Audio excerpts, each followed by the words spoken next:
Hey guys, Ali here. How are you doing? Welcome back to Layman's Insights, and of course another episode of Disco Elysium. We're going to go and check out that church, but before we go, I'm going to quickly talk to her again, see if there's any update here. A shaggy-haired girl kneels on the sea ice. She looks up as you approach. So you talked to my associates, right? Are you going to help us? With the church, I mean. I'll help you, alright. Great. Let us know if there's any progress, will ya? We've been waiting for weeks here. The others told me you went inside the church. What did you see in there? Oh, that. You're not going to believe me. There's no point in me telling you. Try me. She's less prone to blurt it out, crab man, than the others. We'll see. Go ahead and tell me. Okay.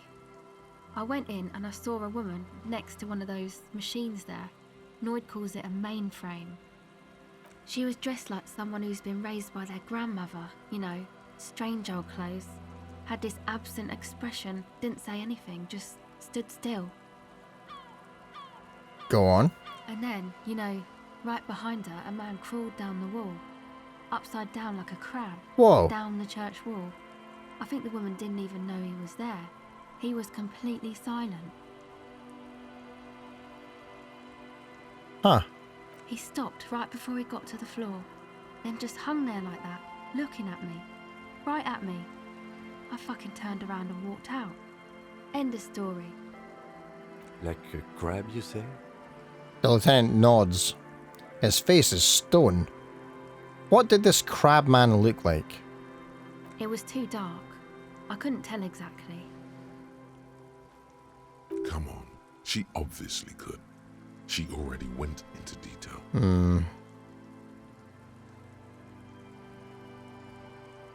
Come on, quit stalling on me. What did he look like? He looked like a banger, okay? A He banger? was all muscular and stuff. Had a mesh tank top. I know it sounds ridiculous, but that only made it scarier in a way. The crab and the banger? The lieutenant raises an eyebrow. Yes, a banger. As in a mess gang member. I know what it sounds like, but that's what I saw. You were wrong. I do believe you. Why? Seems too ludicrous for a lie. I guess so. Anyway, what else? Your associates tried to use me to set up a drug lab. I'm guessing you knew of this plan? I did, and I'm sorry. For what it's worth, which isn't much. This is why I didn't go into the tent. Typical delinquency. You don't get to choose your posse, they choose you. Mine are idiots, but they're mine. I tried to talk Andre out of it. I even tried not to lie to you. Indeed, she merely tried to omit the truth instead.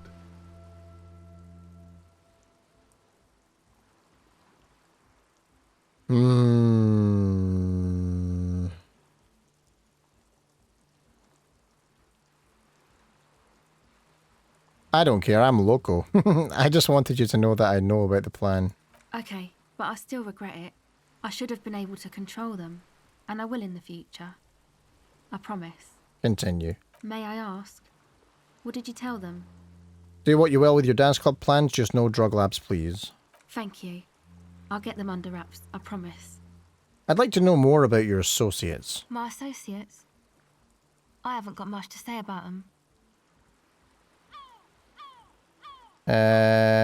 What do you mean? You must know something about them. Of course I do. I just don't tell people about my friends and who they are and so on. I don't provide information on them. To the cops. Okay. What about you? Tell me something about yourself. Me? I'm a silver bird. Aha, okay. Maybe I'll ask you about this later. Don't know what makes you think it'll be any different later, but... Yeah.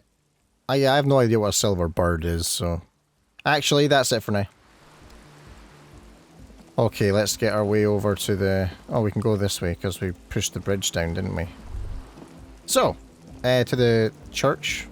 I know I'm still to get that last trap as well. So I'll make that happen at some point soon.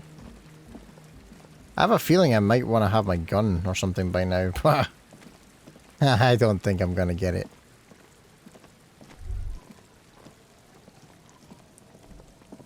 Okay. Yeah, so I don't know of another way in, so we're just gonna kind of break in, I think. Heavy wooden doors, more than twice your height, stand shut in front of you. Oh. A rectangular sea-worn ornamentation appears in stark contrast to the padlock, Okay. carelessly drilled into the wood. Open the padlock with the key. The lock turns easily. You hear a click as the shackle pops open. Let's go. The lieutenant nods at you. Let's pull on the A doors. great whoosh of air rushes into the dark innards of the church, Huh. as though rushing to fill a great vacuum. In the heart of the city,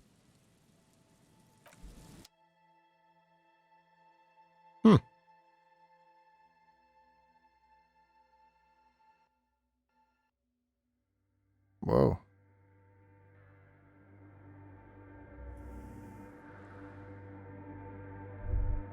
Okay then, let's have a look around here.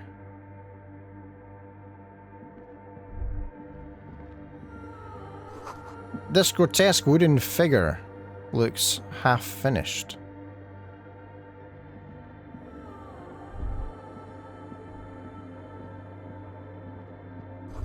More of the forked lightning pattern you saw outside. Bark beetles? No, it looks intentional. Some long forgotten style. See what's going on here. The blackboard is filled with the complex equations. They look recent.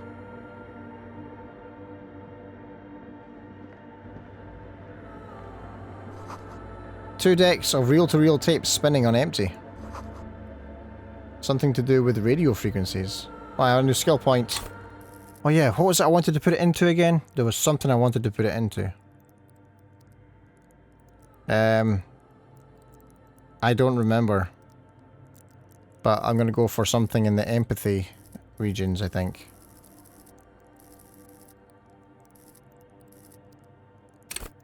Maybe. Yeah, here. Gonna level that up just now. Excellente. Yeah, I'm gonna inspect the items first, and then I'll look at the actual bigger assets. There's another one of those things.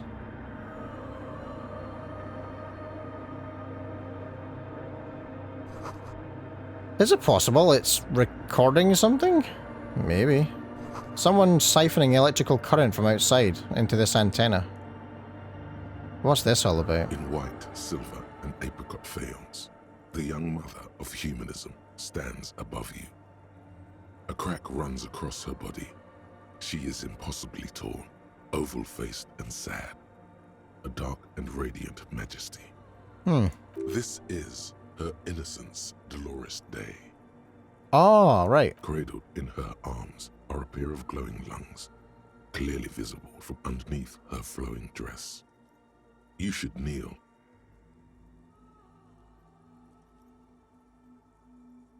Alright. Your knees touch the floor. The floorboards are hard and cold. There you kneel among the snowdrifts, diffuse light falling on your hands from beyond the glass. Close your eyes. The world is silent, but for the creaks and cracks of the massive wooden structure behind you. It covers you from the wind outside. The ocean feels distant, its ebb and flow blocked off by the centuries-old pinewood sarcophagus around you. Open my eyes. Well, that was The nice. woman looks down at you kneeling. She towers among her followers, architects, laymen, courtiers. There is a sad smile on her lips and a glint in her green-blue eye of what? Compassion? Remorse? She acknowledges the passing of someone who is still alive.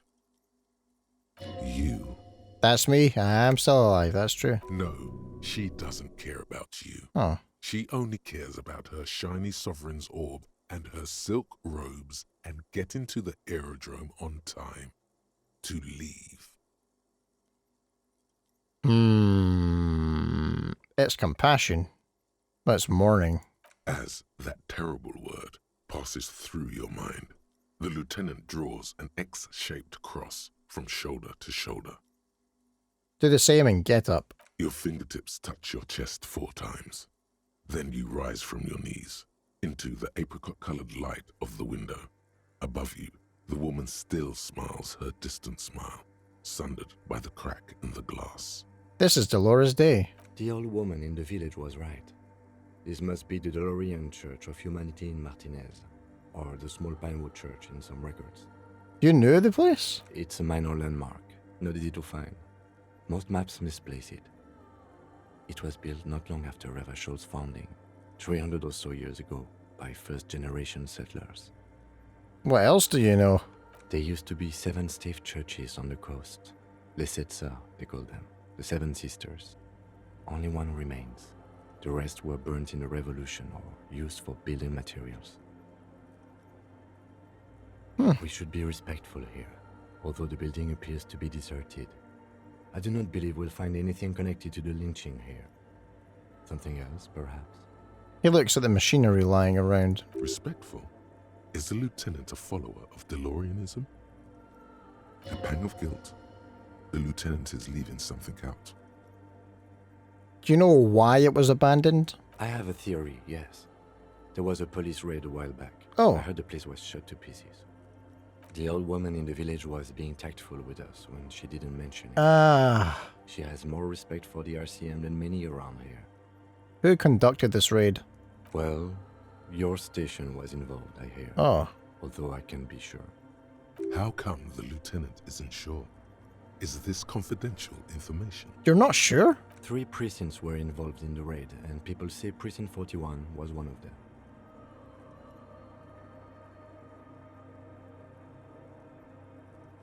I don't remember being here. I am pretty sure it was a clandestine operation. I don't know anything more about it, why it was conducted, or who participated. I try not to pry into extra-district matters. If I was here, I should find out what I was doing. Good luck. You will not get information on a confidential operation from your station secretary just by calling. If you really don't remember, it might be better to keep this one forgotten. Okay. It happened a while ago. It's unimportant to our business in Martinez now. Kim, are you a follower of DeLoreanism? Yes, Oh. we all are.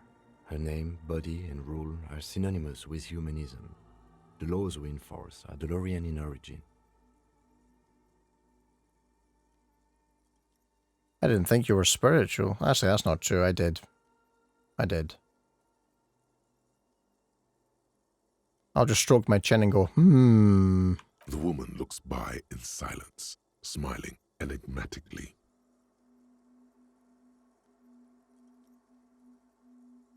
Okay, I guess I'm gonna press 1 then. I didn't think you were spiritual. It's not spiritual, it's constitutional. The DeLorean system does not demand faith, only accordance. Alright. How do I know this is the mother of humanism? Despite Yes! the damage you've done to yourself, the title appears lodged in your hippocampus. This is her innocence, Dolores Day. The innocence of humanism, internationalism, and the welfare state. Perhaps the most famous human being ever to have lived. No amount of Commodore Red can wipe her sad smile from your brain thing. It has survived the deluge and haunts you still. My brain And will thing. haunt you forever, as it haunts all men. Let's see.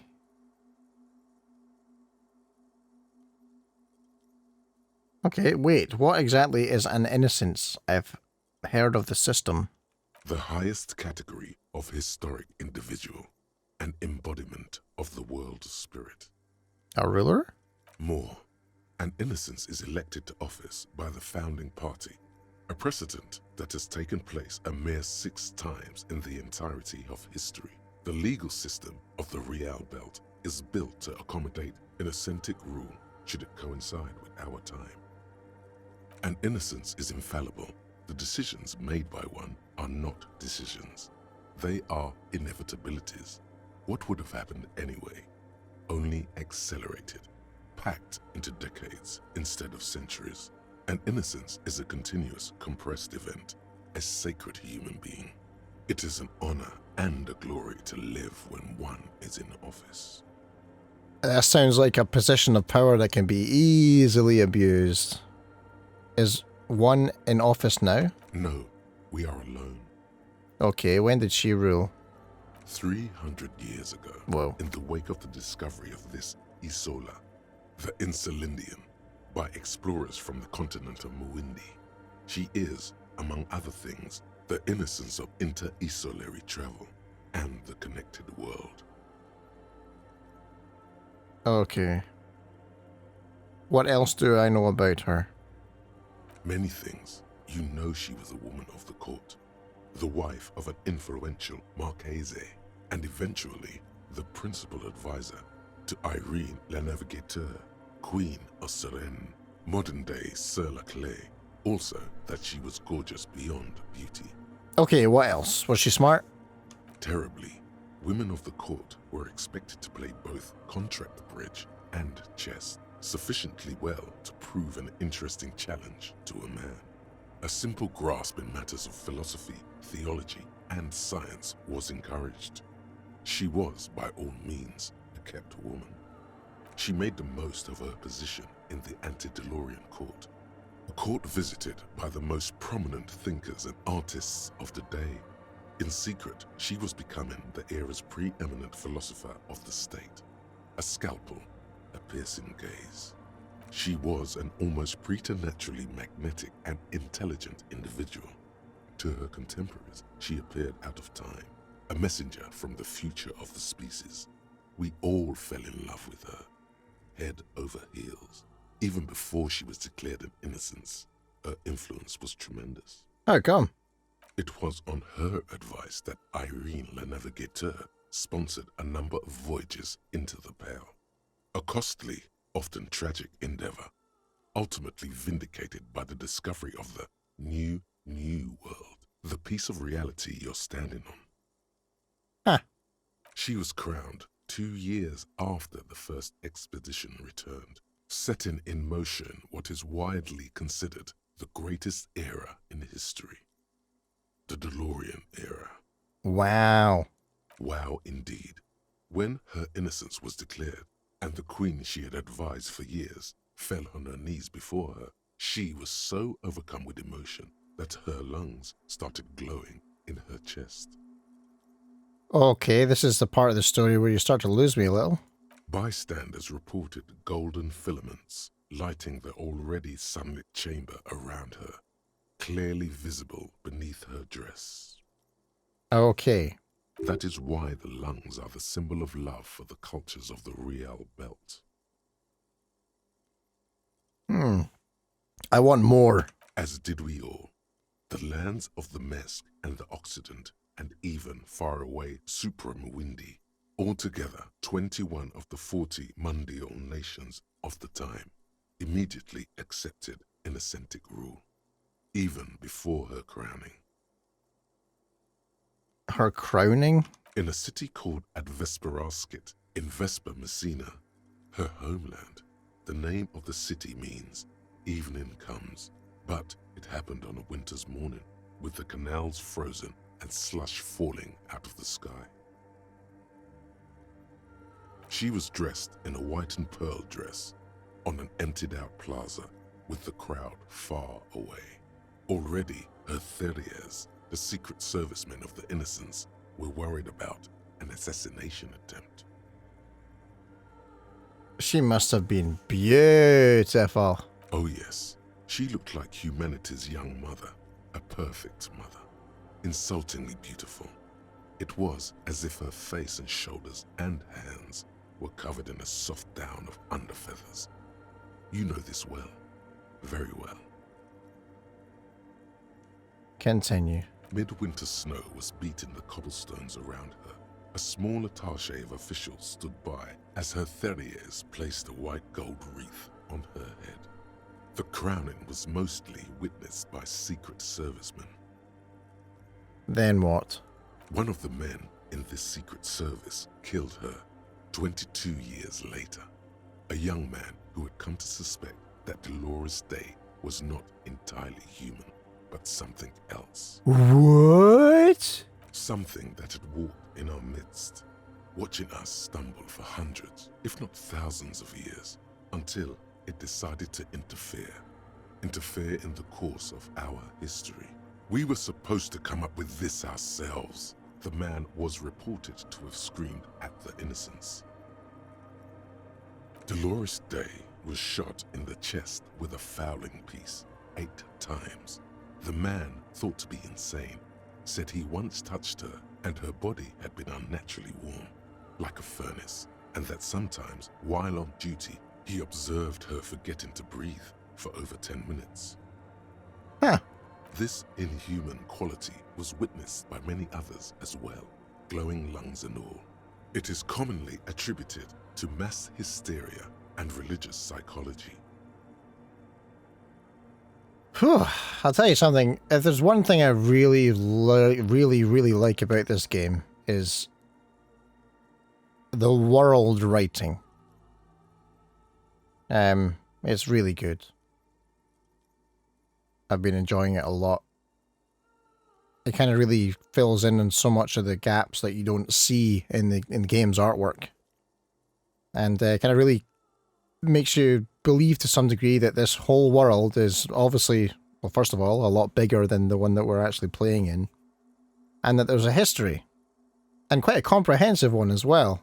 One that the characters in the world are very tuned into in their own different ways, depending on their ideologies, and then there's the sort of history that just kind of gives character to certain aspects of the world, like buildings that are in disrepair and all that. It's really great, really great. Was there something terrifying about her?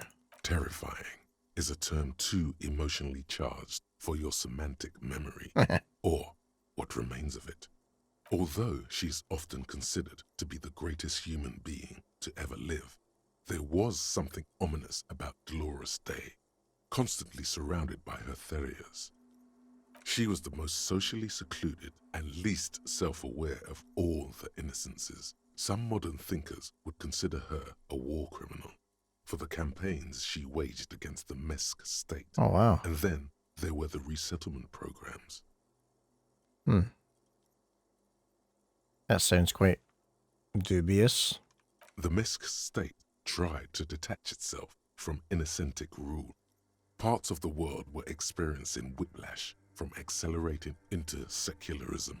Her mandatory education programs and mass resettlement of upstream Marguerite were problematic as well. Dissenters were suppressed by a military force she called the Army of Humanity. Sounds a little culty now. Suggesting those who fight against it are not part of humanity. Ah, I see. I thought that's where this is going to go. If there's another thing about this game I really like is the fact that it's doing a very good job at holding a mirror up to various aspects of society in very various forms. I mean, obviously it's addressing socialism, communism, capitalism. There's some Marxist stuff in there as well. It's leaning heavily on the ideological thinking as far as, as far as the excuse for how things are today. And of course also the excuse for why people think as they think and do as they do. And this is another example of that. You know, if you're not one, you are the other. And, we've heard that so much over the years through news outlets and political discourse. If you're not the left, you are the right. If you are not for a war, then you're not a patriot. And all this sort of false dichotomy stuff. Forcing you to choose a side when there are many sides to be discussed, and not enough of them actually get a voice. Very good. I'm very glad that they sort of highlighted that aspect of this historical figure's character. Very cool. She adored chess, yes, but also military war games. Dolores Day often holds a tiny tin soldier between her index finger. Poor guy. Icons such as this. She was also blonde, the blondest woman you have ever seen, with green eyes the color of the Pacentic, mare interregnum. Okay. Little is known of her Marchese husband. It's as if he vanished from history after completing his role, which was to introduce Dolores Day to court. In conclusion, yes, there is something lonely, paranoid, and even terrifying that people seldom mention, but feel when they think of her. This subtle terror is part of her iconography. Lieutenant Yefrater, you've stood there for over 5 minutes. The lieutenant's calm voice echoes in the cold air of the church. What are you thinking of, if I may ask? Glowing lungs. That's fucked up. Yes, glowing lungs are quite unusual. After that one time, they have not been reported to glow. He takes his glasses off to clean them. You know, this church, the coast, we shouldn't linger. Finish what you came here to do and let's move on. This isn't a good place to get lost in. Okay, let's do some visual calculus here. The Holy jigsaw of crap! broken shards falls into place in front of you, a ghostly reconstruction of the stained glass window. Before it was shattered, there was an older woman beneath the younger one, and a text, a light motif below them both. What shattered this mosaic? Unknown. Oh. Something during the raid the lieutenant mentioned, or just hooligans looking for something to break. Who's this older woman?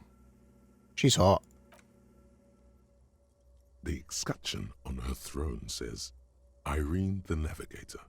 She is depicted as an older woman wearing thick-rimmed eyeglasses. I have a pair of holding those. a golden rights apfel in one hand and a scepter in the other. This is the queen her innocence day advised. Above, she herself is whole. Small figures of wise men, common men, worshippers walk up the stairs to stand at her feet. Secret servicemen, 30 years, stand in a row guarding her. It must have taken years to produce this work in all its dizzying detail. That's quite the that's the thing that I kind of marvel at when it comes to these kind of like you know, iconic buildings or works of art. The amount of time necessary to paint a massive wall or the ceiling. For some reason, there's a building I have in my head, but I cannot think of the name of it. But yeah, it always blows my mind, like exactly how long that would have taken. And in reality now, we can just make a huge Photoshop canvas, go nuts, get it printed out, and then just stick it on a wall. And it can be done in a matter of weeks, as opposed to years. Blows my mind. The motto, what does it say? Below both women, in luminous black letters, Après la vie, mort. Après la mort, la vie de nouveau. I couldn't have put it better myself, honestly. And then, along the left side, Après le monde, la gré. Après le gré, le monde de nouveau. Lieutenant, this used to say afterlife, death, after. Death, life again. After the world, the pale. After the pale, the world again. Ah. This exaltation is common in Dolorian sacralism. In the early years, it was even incorporated as the RCM slogan. No more, however. Why? It was deemed subservient to use a strongly moral intern-related motto. We already suspected of bootlicking. Huh. The sentence was also seen as too feminine. It was a macho thing. Too feminine? Come on. What is the RCM motto now? Justice, union, prudence, and force. Oh, great. So, essentially, control. Nice. Not very feminine. Yeah. Yeah, not very feminine. Not at all. Step back. Oh, wow. The mother of humanism towers above you, a wax painting on a cracked pane of glass. Nothing has changed in her expression. Turn away. Wow. That was nice. I like that. That was a nice little kind of piece of world discovery. Oh, find some shoes over there. I'm going to pick up some shoes.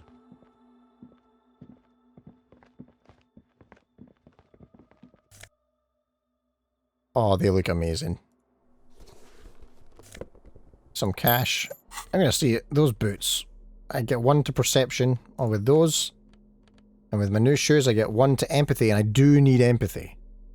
My perception is good, I think, so... There we go.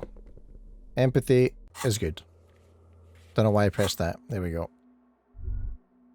Now, I do want to figure... I do want to use that, but I want to check everything else out first. A spider has spun its web around this wood-carved pillar. Good to know.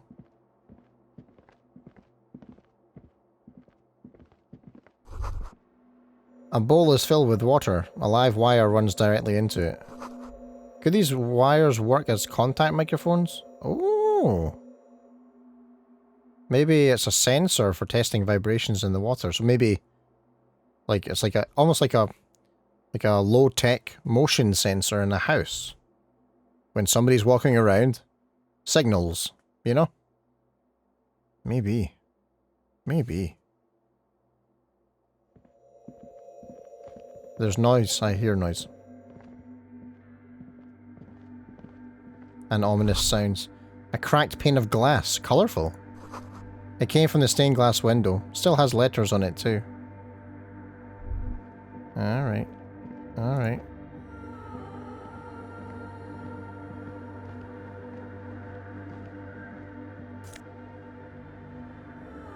Oh, a silk scarf. Can I wear a scarf? Hat. No, hat is not scarf. Oh wait, what was there before? Oh yeah, my bow tie. My paint finish? Nah, bow tie. I look great with my bow tie. And I look really good without a beard now. It's really nice. Frost has drawn flowers on the glass, obscuring the view. A figure drawn in frost on the window depicting a deer. Alright. Now.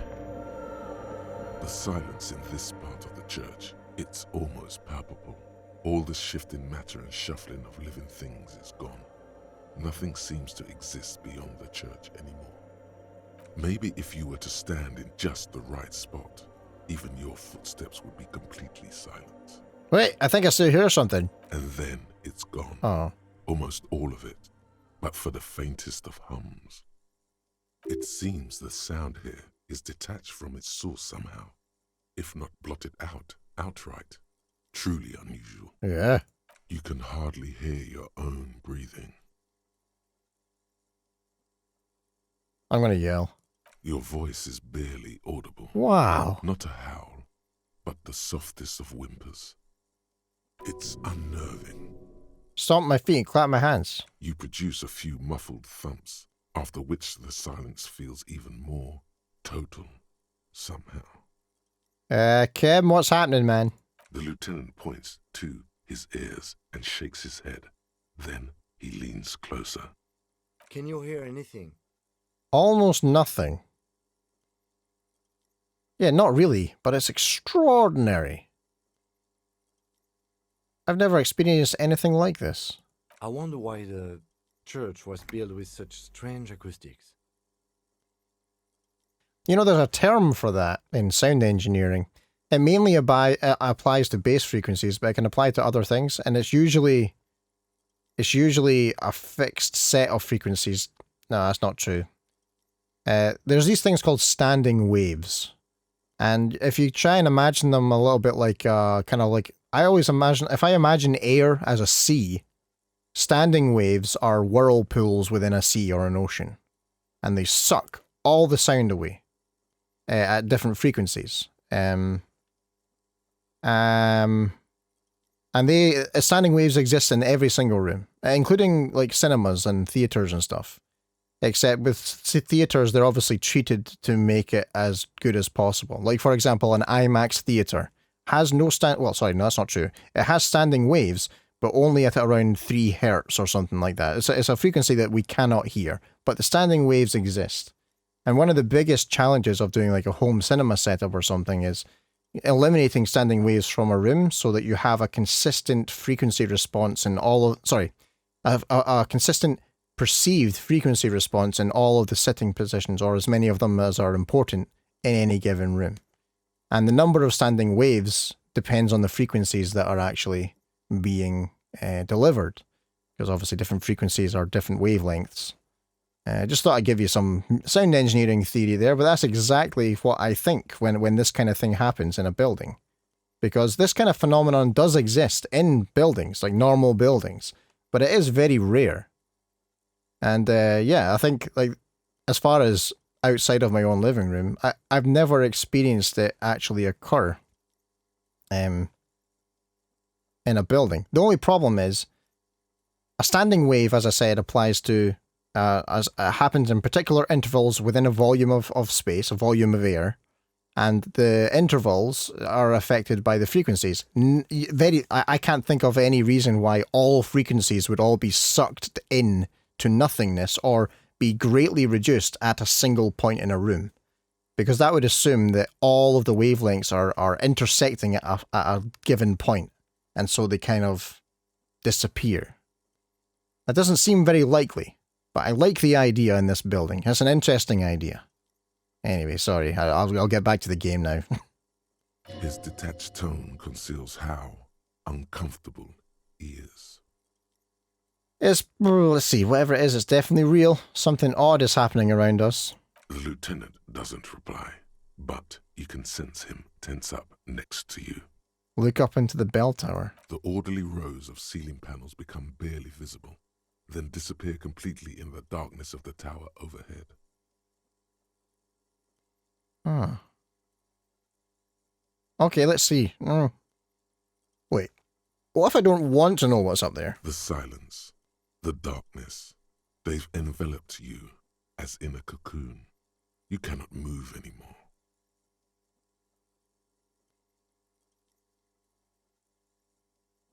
Okay.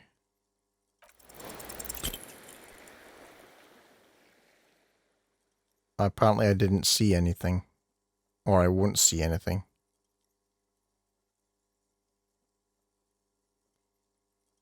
Just darkness without end. It makes your head spin. Try to make out something. Anything. There's nothing. You're dizzy and disoriented as you see dark and more dark rising. Okay. Officer, what are you looking at? He follows your gaze, attempting to see whatever it is you're seeing. What's the darkness like? Filled with vague shapes of woodwork. The sense of a great height. Let's blink. Oh. You see something hanging from the rafters, looking straight at you with dark eyes. Maybe it's possible to talk to it. Maybe. Well. There are aliens after all. I think. We'll find out in the next episode. Thank you very much for watching. Hope you enjoyed yourself. I certainly enjoyed that episode. That was fun. That was really revealing. It was a really information-heavy chunk of the gameplay there, if you can call it gameplay. But yeah, I hope you enjoyed yourself. If you did, you can hit the like button if you feel like sticking around for more of the gameplay through, as well as anything else I cover in the future. Subscribe to the channel before you go, and then of course if there's anything that you feel like you want to express at all about this or anything else, make sure to put your thoughts and feelings down in the comments section, and I'll have a little chat with you if you like. For now though, take care, and I will see you in the next video.